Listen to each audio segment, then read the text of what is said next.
Already இந்த lift machine நீங்கள் வச்சுருக்கீங்களா? ஆமாங்க, நாங்கள் ஏற்கனவே ஒரு மிஷின் போட்டு ஓட்டிக்கிட்டு இருக்கோங்க. பத்தாததுக்கு எங்களுக்கு இன்னும் வேலை அதிகமாக இருக்குது. எங்களுக்கு பத்தாமல் இருக்கனால இன்னொரு மிஷின் நாங்கள் சொந்தமாக போட்டிருக்கோம். சரி சரி. இது எதுக்கு நான் கேட்டிருக்கீங்க? இந்த செட்டப் எதுக்கு நான் கேட்டிருக்கீங்க? இந்த மாதிரி இந்த மாடல் எதுக்குன்னு கேட்டிங்கன்னா, இந்த மாடல் எல்லாமே நாங்கள் எடுத்துக்கோம்னா ஏணி பக்கெட் எல்லாமே தனியாக இன்னொரு வண்டி போட்டு தான் நாங்கள் ஏற்றிட்டு போகிறோங்க. சார் 2 வண்டிகளோட வருதுங்க.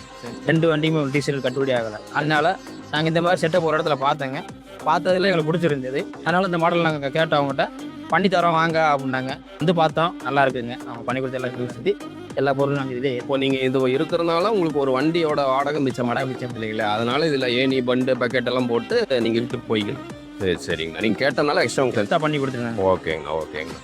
அது உங்களுக்கு நீங்கள் சொன்ன மாதிரி தான் நம்ம பண்ணி. ஆமாங்க, கண்டிப்பாக. லேடர் லிஃப்ட்டும் ஹைட்ராலிக்கும் நீங்கள் ஒரே ஆள் தாங்க? ஆமாங்க. சரி சரி. 2 மிஷின் நாங்கள் எடுக்கிறோம். ஓ சரிங்கண்ணா. இப்போ நீங்கள் ஹைட்ராலிக் எடுத்து லேடர் எடுக்கும்போது உங்கள் ஸ்பேஸ் ஜாஸ்தியாக இருக்குங்களா? அதனால் எதுவும் தப்பு? அதனால ஒன்றும் பிரச்சனை. நாங்கள் ஏற்கனவே அந்த மாதிரி பண்ணிக்கிட்டு இருக்கோம். ஆனால் அட்ஜஸ்ட் பண்ணி நாங்கள் பண்ணி. சரி சரிங்கண்ணா. அதே மாதிரி உங்களுக்கு இன்னும் மிஷின் வேணும், ஏஆர்சி கால் பண்ணுங்கள். ஏஆர்சி மிக்சரை ஃபாலோ பண்ணுங்கள். நன்றிங்க.